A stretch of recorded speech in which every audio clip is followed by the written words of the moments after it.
Hello my dear students, how are you. ਅਸੀਂ ਕਰ ਰਹੇ ਹਾਂ ਚੈप्टर यूनिट्स एंड मेजरमेंट। ਤੇ ਅੱਜ ਦੇ ਇਸ ਲੈਕਚਰ ਦੇ ਵਿੱਚ ਅਸੀਂ ਕਰਨਾ ਹੈ measurement of length mass and time. ਇਸ ਚੈप्टर ਦਾ ਇਹ ਸਾਡਾ 4th ਲੈਕਚਰ ਹੈ। ਜੇ ਤੁਸੀਂ ਪਿਛਲੇ 3 ਲੈਕਚਰਸ ਨੂੰ ਮਿਸ ਕੀਤਾ ਹੈ ਤਾਂ ਉਹਨਾਂ ਦੇ ਲਿੰਕ ਮੈਂ ਡਿਸਕ੍ਰਿਪਸ਼ਨ ਬਾਕਸ ਦੇ ਵਿੱਚ ਦੇ ਰਿਹਾ। You can also download PDF notes from description box। ਅੱਜ ਅਸੀਂ ਗੱਲ ਕਰਾਂਗੇ ਜੀ ਮੇਜ਼ਰਮੈਂਟ ਆਫ ਲੈਂਥ ਮਾਸ ਤੇ ਟਾਈਮ ਦੀ। 1 ਬਾਈ 1 ਆਪਾਂ ਡਿਸਕਸ ਕਰਾਂਗੇ। ਸਭ ਤੋਂ ਪਹਿਲਾ ਟੌਪਿਕ ਹੈ ਜੀ ਆਪਣੇ ਕੋਲੇ ਮੇਜ਼ਰਮੈਂਟ ਆਫ ਲੈਂਥ। ਦੇਖੋ ਜੋ ਅਸੀਂ ਲੈਂਥ ਮੇਜ਼ਰ ਕਰਦੇ ਹਾਂ ਡਿਪੈਂਡ ਕਰਦਾ ਹੈ ਕਿ ਕਿੰਨੀ ਲੈਂਥ ਮੇਜ਼ਰ ਕਰ ਰਹੇ ਹਾਂ। ਤਾਂ ਉਸ ਤੇ ਬੇਸਡ ਜਿਹੜੀ ਮੇਜ਼ਰਮੈਂਟ ਹੈ ਉਹ ਦੋ ਤਰੀਕੇ ਦੀ ਹੈ ਕਿ ਮੇਜ਼ਰਮੈਂਟ ਨੂੰ ਅਸੀਂ 2 ਟਾਈਪਸ ਦੇ ਵਿੱਚ ਡਿਵਾਈਡ ਕਰਦੇ ਹਾਂ। ਇੱਕ ਤਾਂ ਹੈ ਜੀ ਆਪਣੇ ਕੋਲੇ डायरेक्ट मेजरमेंट, डायरेक्ट मैथड्स, तो दूसरा है इनडायरेक्ट मैथड्स। हुण डायरेक्ट मैथड की है जी, असीं स्केल नाल यूज़ कर लांगे, मीटर रॉड यूज़ कर लांगे, कोई फीता यूज़ कर लांगे, ठीक है ना। जित्थों तक लेंथ साडे मतलब मेजर करन दे दायरे दे विच आउंदी है तो उसनूं असीं डायरेक्ट मैथड्स दे नाल मेजर करांगे, ठीक है। जिस तरह इस स्केल है जी, तो इस दे नाल मैं घट तो घट कितनी लेंथ मेजर कर सकता जी। तो इस दे विच ये देखो जी, ये सेंटीमीटर है 0 तो लैके 1, ये 1 सेंटीमीटर है। इसनों अगे 10 पार्ट्स दे विच डिवाइड किया गया इस स्केल नूं। तो ये जिहड़ा सब तो छोटा पार्ट है वो 1 मिलीमीटर है। तो असीं नॉर्मल स्केल दे नाल घट तो घट कितनी डिस्टेंस कितनी लेंथ मेजर कर सकते हैं, उसनूं कहंदे जी लीस्ट काउंट। तो स्केल दे नाल जिहड़ी नॉर्मल स्केल है उस दे नाल असीं मिनीमम 1 मिलीमीटर मेजर कर सकते हैं। 1 मिलीमीटर नूं असीं 10 नाल डिवाइड कर दिओ तो 0.1 सेंटीमीटर भी कह सकते हैं। जे असीं उस तो भी घट लेंथ मेजर करनी है तो साडे कोले कुछ स्केल्स है, जिस तरह वर्नियर कैलीपर है। तो वर्नियर कैलीपर इस तो भी जो 1 मिलीमीटर है इहदे विच इहनूं भी 10 पार्ट्स दे विच डिवाइड कीता हुंदा। तो वर्नियर कैलीपर दी जो लीस्ट काउंट है वो कितनी है जी, वो इस तो भी 10 टाइम्स लैस है, मतलब वो 1/10 मिलीमीटर मेजर कर सकता है, 0.01 सेंटीमीटर। उस तो भी बैटर एक डिवाइस है, बैटर रेजोल्यूशन वाला डिवाइस है, वो है जी स्क्रू गेज। 0.001 सेंटीमीटर तक लेंथ मेजर कर सकते हैं, ठीक है जी। बट हुण जे लेंथ इस तो भी स्मॉल हो जाए, ठीक है, या बहुत लार्ज हो जाए तो फिर असीं इनडायरेक्ट मैथड्स यूज़ करांगे जी, ठीक है। तो जिथे तो लेंथ देखो जी साडे कोलों मेजर हो जाएगी, ठीक है, तो उत्थे असीं डायरेक्ट मैथड्स यूज़ करांगे। जिथे मतलब साडे रीच तो बाहर हो जाएगी, अपनी रेंज तो बाहर हो जाएगी, तो उत्थे असीं इनडायरेक्ट मैथड्स यूज़ करांगे। तो इनडायरेक्ट मैथड्स यूज़ होणगे जी, जिस तरह कि डिस्टेंस ऑफ सन नोट करना जी आपां, जां distance of a star note करना है, ठीक है, अर्थ का डायमीटर कैलकुलेट करना है। तो इहो जी डिस्टेंस है जी जिहड़े असीं किसी स्केल दे नाल डायरैक्टली मेजर नहीं कर सकते। साइज़ ऑफ एटम है, तो एटम बहुत स्मॉल है जी, ठीक है। साइज़ ऑफ न्यूक्लीयस है, तो एटम दे विच न्यूक्लीयस का साइज़ उस तो भी स्मॉल है। इन्हां चीज़ां नूं मेजर करने लई सानूं इनडायरैक्ट मैथड्स यूज़ करने पैणगे।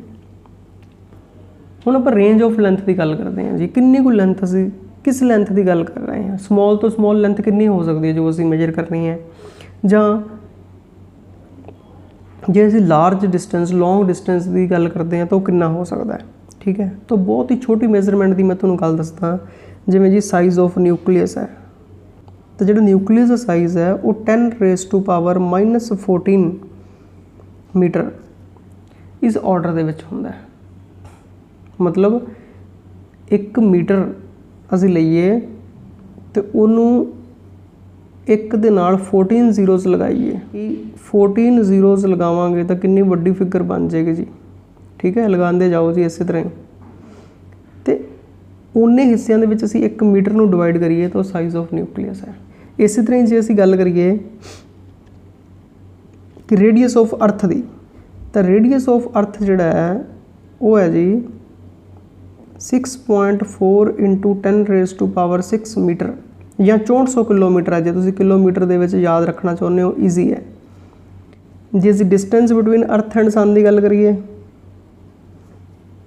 तो असीं दस चुके हैं जी ये 1.49 इंटू 10⁻11 मीटर है एस्ट्रोनॉमिकल यूनिट। ठीक है, इसकी गल आप पहला कर चुके हैं।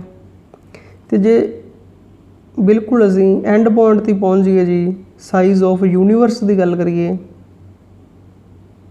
तो उनका तो एक ऑर्डर ही दसिया जा सकता है जी 10 की पावर दे विच 10⁻26 मीटर। इहदे विच दसिया गया है कि साइज़ बहुत छोटा भी हो सकता है, लेंथ बहुत स्मॉल भी हो सकती है, तो डिस्टेंस जिहड़ा है लेंथ जिहड़ी है वो बहुत लार्ज भी हो सकती है। तो आपां नूं दोनों एक्सट्रीम्स दिखाईयां गई हैं। ठीक है ना, तो असीं कितना स्मॉल तो स्मॉल डिस्टेंस मेजर करना है तो कितना लॉन्ग तो लॉन्ग डिस्टेंस मेजर करना है, तो उनकी इत्थे गल की गई है। देखो डायरैक्ट मैथड तो सानूं पता ही है जी, असीं नोट कर लांगे स्केल लैके। इत्थे आप कुछ इनडायरैक्ट मैथड्स जिहड़े बहुत इंपॉर्टेंट है वो मैं इत्थे डिस्कस करन जा रहा हाँ। इनडायरैक्ट मैथड्स इस दे विच असीं पहला मैथड करते हैं जी कि एक बिल्डिंग है, एक टावर है जिसकी असीं हाइट कैलकुलेट करनी है जी। बड़ा सिंपल जिहा मैथड है। इस मैथड नूं ट्रायंगुलेशन मैथड भी कहते हैं कि ट्रायंगल बना के राइट एंगल ट्रायंगल बना के असीं ये कंप्लीट करते हैं जी कि एक टावर है जिसकी असीं हाइट कैलकुलेट करनी है। ठीक है, असीं इत्थे एक मैथड समझा रहे हैं कि इसकी हाइट असीं डायरैक्ट कैलकुलेट नहीं करनी जी। ठीक है, इसकी जो हाइट है इसनूं असीं एक इनडायरैक्ट मैथड नाल करते हैं। वो किस तरह करते हैं जी, देखो टावर के बेस तो आ डिस्टेंस कैलकुलेट कर लो। सपोज करो ये डिस्टेंस x है तो ये तुसीं कैलकुलेट कर लिया है, ये नोन है। तो इस पॉइंट तो टावर के टॉप का ये एंगल नोट करो जी। ठीक है, थीटा। हुण ये डिस्टेंस तुहानूं पता है तो इस ट्रायंगल दे विच असीं टैन थीटा का फॉर्मूला लगा सकते हैं। टैन थीटा किस दे इक्वल हुंदा है, tan theta is equal to perpendicular divided by base. ठीक है, तो टैन थीटा बन जाएगा जी h डिवाइडेड बाय x। हुण थीटा भी पता है जी, x भी पता है, तो असीं h कैलकुलेट करना है तो h किस दे इक्वल हो जाएगा x टैन थीटा। ठीक है, तो ये तुहानूं एक हिंट दिता गया जी कि किस तरह असीं इनडायरैक्ट मैथड्स यूज़ कर सकते हैं। ये होर बहुत मतलब तरह के हो सकते हैं। तो ये एक तुहानूं एक जस्ट एक सिंपल जिहा मैथड नाल तुहानूं एक एग्जाम्पल दी गई है कि how we can use indirect methods. ठीक है, इस तो अगला जिहड़ा मैथड मैं डिस्कस करने जा रहे हैं जी वो बहुत ही ज़्यादा इंटरस्टिंग है। पैरालैक्स मैथड, ये बहुत ही इंटरस्टिंग मैथड है जी। इस मैथड नूं समझो। पहलां तो पैरालैक्स की चीज़ है, देखो एक एग्जाम्पल नाल पहलां इसनूं समझते हैं कि अपनी आईज़ के सामने आपां एक पैन होल्ड कर लेने अपने हत्थ दे विच। ठीक है, बिल्कुल अपने सामने आपां एक पैन होल्ड कर लिया, पैन पकड़ लिया बिल्कुल अपने in front of our nose कि असीं एक पैन पकड़ लिया। तो फिर अपनी एक आई नूं क्लोज कर लिया। ठीक है, सपोज करो असीं राइट आई नूं क्लोज कर लिया तो लैफ्ट आई नाल पैन नूं देख रहे हैं। ठीक है, तो एग्जैक्ट पैन के पिछे देखो जी दीवार है, जो वॉल है, कुछ तो होएगा ना पैन के पिछे, तो उत्थे तुहानूं की नज़र आ रहा है एग्जैक्ट बिहाइंड द पैन। ठीक है, हुण तुसीं लैफ्ट आई नूं क्लोज कर लो तो राइट आई नाल देखो। ठीक है, पहलां असीं राइट आई क्लोज की सी, लैफ्ट नाल देखिया सी, हुण लैफ्ट आई क्लोज कर रहे हैं तो राइट नाल देख रहे हैं। हुण जो राइट नाल देखांगे पैन बिल्कुल उत्थे ही पकड़े रहना है। ठीक है, तो पैन के पिछे हुण देखो जी बैकग्राउंड की चीज़ है, दीवार के उपर की दिखाई दे रहा, समझ लगी। तुहानूं जिहड़ी बैकग्राउंड की पोजीशन है वो चेंज दिखाई देगी, ਜਾਂ ਤੁਸੀਂ ਇਹ ਕਹਿ ਲਓ कि ਤੁਹਾਨੂੰ ਜਿਹੜੀ दीवार के हिसाब नाल पैन की पोजीशन जिहड़ी है वो चेंज दिखाई देगी। ठीक है, तो इस चीज़ नूं पैरालैक्स कहते हैं। जिस तरह मैं तुहानूं एक डायग्राम के नाल इसनूं समझाना। सपोज करो जी ये अपनी आईज़ है, ये लैफ्ट आई है तो ये राइट आई है। ठीक है, ये आईज़ की पोजीशन है, ये पैन है जी। तुसीं आईज़ के सामने पैन पकड़ लिया, ऑब्जेक्ट है या पैन है कुछ भी है। ठीक है, तो ये बिल्कुल इस दे पिछे ये वॉल है, दीवार है।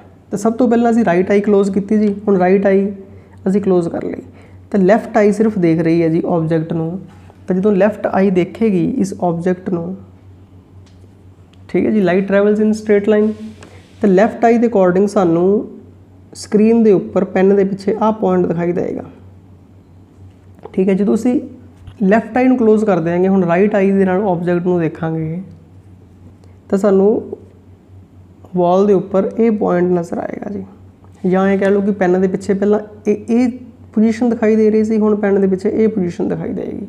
ठीक है, तो जिहड़ी अपनी आईज़ है दोनों, ये ऑबजैक्ट के उपर जिस चीज़ को असीं देख रहे हैं पैन नूं, उहदे उपर एक एंगल सबटेंड करनगे।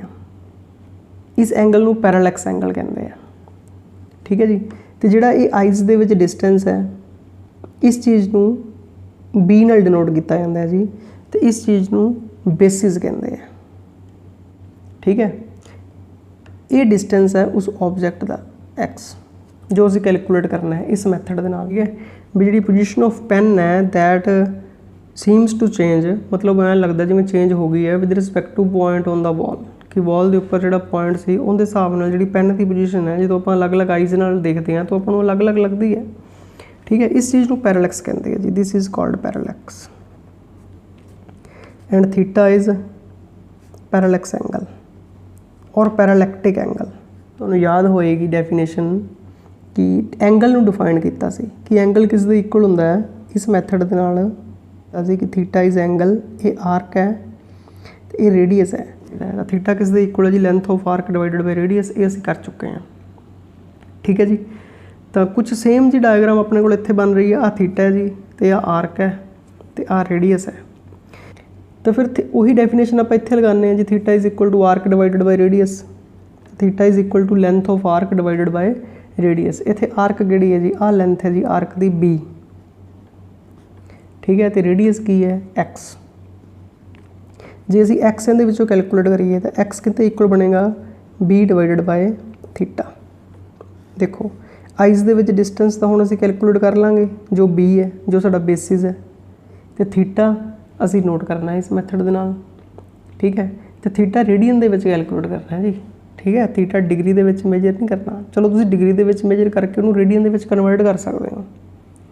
ठीक है ना, तो थीटा इत्थे रेडियन दे विच है, ये ध्यान रखना है। तो इस मैथड नूं देखो असीं यूज़ कर सकते हैं, जिवें असीं इत्थे हुणे पिछे गल कीती है कि असीं डिस्टेंस ऑफ सन कैलकुलेट करना है या डिस्टेंस ऑफ स्टार कैलकुलेट करना है।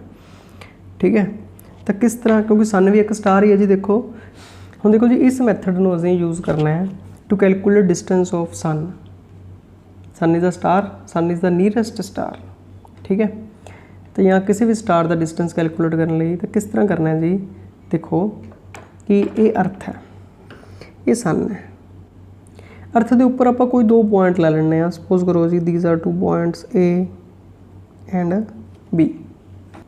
ठीक है, जिहड़े ये दोनों पॉइंट्स है इहदे विच जिहड़ा डिस्टेंस है ये बेसिस हो गया। ठीक है, ये डिस्टेंस असीं कैलकुलेट कर लांगे कि ए ते बी दे विच कितना डिस्टेंस है, ये डिस्टेंस सानूं पता है, इसनूं असीं बी लिखते हैं जी, इट इज़ बेसिस। तो जो सन का डिस्टेंस है अर्थ तो उसनूं असीं एक्स नाल लिखते हैं जी। ये एंगल असीं कैलकुलेट करना है, ये असीं कैलकुलेट कर लांगे इस मैथड दे नाल। ठीक है, तो using parallax method, using same formula कि थीटा किस दे इक्वल है, theta is equal to arc divided by radius. Arc कितनी है जी, फिर इत्थे उही फार्मूला लगना जी सारी जगह पे। किहड़ा फार्मूला लगना है कि theta is equal to length of arc divided by radius. ये आर्क है तो ये रेडियस है जी। ठीक है, उही इत्थे इस ट्रायंगल दे विच, तो theta is equal to length of arc it's B divided by radius it's X. तो फिर एक्स किस दे इक्वल हो जाएगा, X is equal to B divided by theta. ठीक है, what is X, X is distance of a star. ठीक है, फॉर एग्जाम्पल किहड़ा स्टार जी, सन। बी इज़ बेसिस, इत्थे बेसिस की है अपने को उपरली डायग्राम दे विच बेसिस की सी, उपरली डायग्राम दे विच अपने को बेसिस सीगा डिस्टेंस बिटवीन आईज़। ठीक है, लैफ्ट ते राइट आई दे विच। इत्थे बेसिस की है, इत्थे बेसिस है distance between A and B, two points on earth, कि इन दो पॉइंट्स दे विच डिस्टेंस है। तो इस तरीके दे नाल असीं ये मैथड जी मून ते लगा सकते हैं। ठीक है, तो मून का असीं एंगुलर डायमीटर कैलकुलेट कर सकते हैं। एंगुलर डायमीटर हुंदा जी एंगल, जो एंगल सबटेंड हो रहा है तो similarly this method can be used for other astronomical objects. ठीक है, तो आई होप कि तुहानूं इनडायरैक्ट मैथड्स समझ लग गए होणगे। तो हुण ये सीगे जी लॉन्ग डिस्टेंस मेजरमेंट। जे असीं स्मॉल डिस्टेंस मेजरमेंट करनी है जी, बहुत ही स्मॉल डिस्टेंस मेजरमेंट करनी है, साइज़ ऑफ न्यूक्लियस कैलकुलेट करना है, या साइज़ ऑफ एटम कैलकुलेट करना है, या साइज़ ऑफ प्रोटोन या इलैक्ट्रॉन कैलकुलेट करना है, तां भी सानूं कुछ इंडायरैक्ट मैथड्स राही ही करने पैणगे। ठीक है जी, तो इस तरह दी लेंथस जिहड़ियां वो डायरैक्ट मैथड्स दे नाल कैलकुलेट नहीं हो सकदियां। ठीक है, हुण असीं गल करदे हां जी मेजरमेंट ऑफ मास दी। तो मास नूं असीं ऑलरेडी डिफाइन कर चुके हैं। What is mass? It is the quantity of matter contained in the body. ठीक है, तो इसकी SI यूनिट भी दस चुके हैं कि kilogram is the SI unit of mass. Mass of commonly available objects is measured by common balance, कि जिहड़ी साडी आम तकड़ी हुंदी है। ठीक, असीं रोज़ाना मार्केट दे विचों कुछ ना कुछ लैन जाने आ। ठीक है ना, तो अजकल तो इलैक्ट्रॉनिक बैलेंस आ गई हैं कि उसके उपर रखते हैं तो नाल दी नाल रीडिंग आ जाती है भी इन्ने kg, बड़ी एक्यूरेट आती है जी 1.000 kg। ठीक है, तो उस चीज़ उसनूं कॉमन बैलेंस कहते हैं या फिजिकल बैलेंस कहते हैं। ठीक है, फिजिकल बैलेंस जो इस नाल असीं कि फिजिकली नोट करते हैं कि एक पासे असीं वट्टे पा दिंदे हैं जी। ठीक है, जिन्होंने असीं वेट्स भी कह दिंदे हैं, तो दूजे पासे असीं ऑब्जेक्ट पा दिंदे हैं जिस चीज़ नूं असीं मेजर कर रहे हैं। इस तरीके दे नाल असीं डायरैक्ट मेजरमेंट कर सकते हैं। ये फिर साडी डायरैक्ट मेजरमेंट है। जिहड़े मास है वो बहुत ज़्यादा है, उन्हां मास नूं असीं किवें कैलकुलेट करांगे, जां बहुत स्मॉल मास है उसनूं असीं किवें कैलकुलेट करांगे जी, क्योंकि असीं इत्थे इनडायरैक्ट मैथड्स की ही गल करदे पए हां। मैं इत्थे गल करदा जी लार्ज मासिस इन यूनीवर्स दी, फॉर एग्जाम्पल स्टार और अ प्लैनेट। ठीक है, तो इस तरह के मास जिहड़े है किसी स्टार का, किसी प्लैनेट का, कि इन्हां नूं असीं ग्रैविटेशनल मैथड्स दे नाल कैलकुलेट करते हैं। ग्रैविटेशनल मैथड्स की हुंदे है कि किसी दो objects they which force calculate की जाती है। जिवें ये ऑब्जेक्ट है जी, सपोज करो ये अर्थ है। ठीक है, इसका मास m1 है, तो कोई होर ऑब्जेक्ट है जिवें कि सन है। ठीक है, इसका मास m2 है। तो इन्हां दोनों दे विच डिस्टेंस कैलकुलेट किया जाता है। ठीक है, तो इन्हां दे विच फोर्स कैलकुलेट की जाती है। तो उस फोर्स का फॉर्मूला लगा के, ठीक है, आपां किसी ऑब्जेक्ट का मास कैलकुलेट कर सकते हैं। समझ लगी? करना नहीं है जी, इत्थे करांगे आपां अगे जाके। इत्थे सिर्फ समझना है कि साडे कोल मैथड्स है, इनडायरैक्ट मैथड्स है। ठीक है, इत्थे असीं किसी चीज़ की डिटेल डिस्कस नहीं करनी। हो सकता है जी तुहाडी बुक दे विच कुछ डिटेल्स भी दित्तियां होण, बट इस चैप्टर दे विच, इस यूनिट दे विच इंट्रोडक्शन ही है सारा कि असीं की करना है। ठीक है, डिटेल्स करने की जरूरत नहीं है इस चैप्टर दे विच, इस यूनिट दे विच। ये सारी डिटेल्स अगे जाके सिलेबस दे विच आंदियां जाणगियां। इत्थे असीं सिर्फ तुहानूं रेंज दस रहे हैं, समझा रहे हैं। ज़्यादा तो इस यूनिट दे विच यही दस्सिया गया कि असीं की स्टडी करना है। ठीक है, इस करके इस चैप्टर की, इस यूनिट की टेंशन लैण की लोड़ नहीं कि की समझ आ रहा है या की समझ नहीं आ रहा। असीं की बुक दे विच पढ़ रहे हैं। ठीक है, बुक दे विच ये गिवन है जी, ये समझ नहीं आ रहा, तो ये चीज़ां सारियां अगे जाके आउणगियां। ठीक है, जिथे जाके असीं डिटेल दे विच डिस्कस करांगे कि इस मैथड नूं असीं किस तरह यूज़ करते हैं। तो न्यूटन लॉ ऑफ ग्रेविटेशन है एक्चुअली।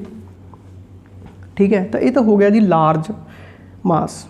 जे असीं वैरी स्मॉल मास कैलकुलेट करने हैं फिर, ठीक है, जिस तरह असीं मास ऑफ एटम कैलकुलेट करना है, मास ऑफ प्रोटोन कैलकुलेट करना है, न्यूट्रॉन कैलकुलेट करना है, तो वो किस चीज़ नाल कैलकुलेट किए जाते हैं जी। तो उनके लिए अपने कोल डिवाइस बने हुए हैं, जिस तरह की मास स्पैक्ट्रोग्राफ। तुसीं ये वर्ड सुनोगे तो मास स्पैक्ट्रोग्राफ दे नाल असीं इन्हां दे जिहड़े वैल्यूज़ है वो नोट कर सकते हैं। इत्थे करना नहीं हैगा, फिर मैं तुहानूं समझा रहा कि किस तरह करते हैं, अजे वो टाइम नहीं आया। ठीक है, उसनूं तुसीं स्टडी करोगे जिवें जिवें अगे करते जाओगे। ठीक है, इत्थे तुहानूं दस रहे हैं जी असीं सिर्फ कि असीं मेजर कर सकते हैं। एक यूनिट बनाया जी स्मॉल मासिस लई, तो वो बहुत इंपॉर्टेंट है। वो यूनिट है जी AMU। AMU नूं की कहंदे है जी? AMU नूं कहंदे एटॉमिक मास यूनिट, या इसका पूरा नाम है जी यूनीफाइड एटॉमिक मास यूनिट। तो 1 AMU लिखा जाता है जी। इसकी वैल्यू याद रखनी है, इसकी वैल्यू है 1.66 × 10⁻⁻27 kg। जिस तरह आप एस्ट्रोनॉमिकल यूनिट बनाया सी ना, कि उसकी वैल्यू याद रखी सी। इस तरह 1 AMU की भी वैल्यू याद रखनी है। यूनीफाइड तो इसनूं 1 U भी लिखा जाता जी, कल्ला 1 U भी लिख देंगे आ। हुण ये एक्चुअल दे विच है कि एक्चुअली इसकी डेफिनेशन जी है कार्बन एटम तो आई है जी। तो 1 AMU एक्चुअल दे विच की है, it is 1/12 of mass of 1 carbon atom, कि एक कार्बन एटम के मास का 1/12 करिए तो इन्ना आंदा जी 1.66 × 10⁻⁻27 kg। ठीक है जी। चलो इसकी डेफिनेशन तो ना भी समझ आए तो कोई प्रॉब्लम नहीं, तुसीं इसनूं केमिस्ट्री दे विच बहुत डिटेल दे विच डिस्कस करोगे या असीं इसनूं फिजिक्स दे विच भी डिस्कस करांगे। ठीक है जी। तो हुण असीं डिस्कस करते हैं जी range of variation of masses. बहुत ही स्मॉल मास तो लैके असीं बहुत लार्ज मास की गल करांगे। ठीक है। तो जिवें स्मॉल मास असीं गल करते हैं जी मास ऑफ इलैक्ट्रॉन। तो मास ऑफ इलैक्ट्रॉन जोड़ा है ये 9.1 × 10⁻⁻31 किलोग्राम होंदा है जी, 10⁻⁻31 kg। ठीक है। वैसे ऑर्डर इंपॉर्टेंट है, तो जे इसका असीं ऑर्डर की गल करिए 10⁻⁻30 kg का बनता है। मतलब 9.1 असीं 10 ले लीए तो 10 मल्टीप्लाई करिए 10⁻1 मतलब 10⁻⁻30 kg, क्योंकि इत्थे ऑर्डर इंपॉर्टेंट है। जे असीं ह्यूमन के मास की गल करिए तो मास कितना होंदा जी 60 किलोग्राम, 70 किलोग्राम, 80, 90, 100। ठीक है जी। तो उनका ऑर्डर जोड़ा बनता है वो 10⁻² kg बनता है, मतलब 100 kg। जे असीं अर्थ के मास की गल करिए, ठीक है, इत्थे एग्जैक्ट मास की गल नहीं हो रही, सिर्फ अप्रोक्सीमेट मास की गल हो रही है 25 kg, 10⁻25 kg। सन का मास जोड़ा है वो है 10⁻30 kg। ठीक है। तो मास ऑफ यूनीवर्स जिस दे विच सब कुछ इंक्लूडिड है 10⁻55 kg। इन्हां वैल्यूज़ नूं भी असीं इत्थे याद नहीं रखना, सिर्फ समझना ही है कि असीं इत्थे की गल कर रहे हैं। ठीक है। की समझाना चाहुंदे हैं इत्थे, असीं समझाना चाहुंदे हैं कि जिहड़ियां लैंथ मास ते टाइम दियां मेजरमेंट्स किवें करते हैं असीं। ठीक है। डायरैक्ट किवें करते हैं, इनडायरैक्ट किवें करते हैं। ठीक है। तो रेंज उन्हां दी की है, लैंथ कितनी स्मॉल हो सकती है या कितनी लार्ज हो सकती है, मास कितना स्मॉल हो सकता है या कितना लार्ज हो सकता है। इहदे विच्चों तुसीं किसी वैल्यू नूं रट्टा नहीं मारना। ठीक है। ये सारियां वैल्यूज़ अप्रोक्सीमेटली आपां नूं गिवन होणगीਆਂ, किसी भी वैल्यू नूं असीं याद नहीं रखना। असीं इन्हां वैल्यूज़ दी गल क्यों कर रहे हैं। ठीक है ना। असीं सिर्फ कॉन्सैप्ट याद रखने हैं जी, जिवें असीं पैरालैक्स मैथड डिस्कस किया है वो याद रखना है। ठीक है। तो असीं इहो जिहियां गल्लां याद रखणियां जी। तो हुण असीं टाइम नूं मेजर करना है जी। टाइम की चीज़ है, टाइम नूं असीं पहलां डिफाइन कर चुके हैं, या असीं एक होर सिंपल वे नाल टाइम नूं डिफाइन करिए कि एल्बर्ट आइनस्टाइन ने कहा सी, अकॉर्डिंग टू एल्बर्ट आइनस्टाइन, कि time is what clock reads, कि जो क्लॉक दसदा ही सानूं वो टाइम है। ठीक है। तो हुण तुसीं कहोगे जी इहदे विच की नवीं चीज़ आपां नूं दसती, असीं सारे दिन ही क्लॉक तो टाइम देखते हैं, बट वट इज़ क्लॉक। इत्थे क्लॉक नूं समझना भी बहुत इंपॉर्टेंट है कि की चीज़ है क्लॉक। तो कोई भी चीज़, कोई भी मोशन, ठीक है, कोई भी फिनोमिना, कोई भी प्रोसैस जिहड़ा अपने आप नूं रिपीट कर रहा है आइडेंटिकली, तो साडे लई क्लॉक है। ठीक है। तो कोई भी प्रोसैस जिहड़ा अपने आप नूं रिपीट कर रहा है जी आइडेंटिकली, एक होर वर्ड आपां इत्थे ऐड कर सकते हैं कि आइडेंटिकली, इक्को सेम टू सेम, जिहड़ा अपने आप को रिपीट कर रहा है after fixed interval of time, वो साडे लई क्लॉक है जी।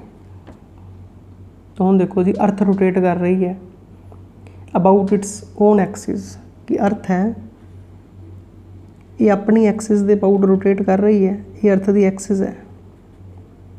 ठीक है। इहदे आले दुआले घूम रही है, इहदे सामने सन है, तो सन की लाइट जिहड़े पासे ते पैंदी है उस पासे डे है, दूजे पासे नाइट है।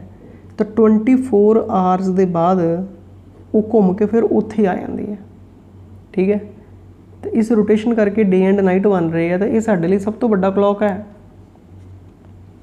ठीक है। फिर जिहड़ी अर्थ है वो सन के अबाउट रेवोल्यूट कर रही है, इसनूं रेवोल्यूशन कहते हैं। अपनी एक्सिस के अबाउट नूं कहते रोटेशन, रोटेट कर रही है, घूम रही है। तो अर्थ के अबाउट, सन के अबाउट जो घूमना है उसनूं रेवोल्यूशन कहते हैं। तो वो भी देखो फिक्सड इंटरवल दे विच रोटेट कर रही है, तो आप कहने हैं जी 1 ईयर लगता है। ठीक है। 1 साल लगता है।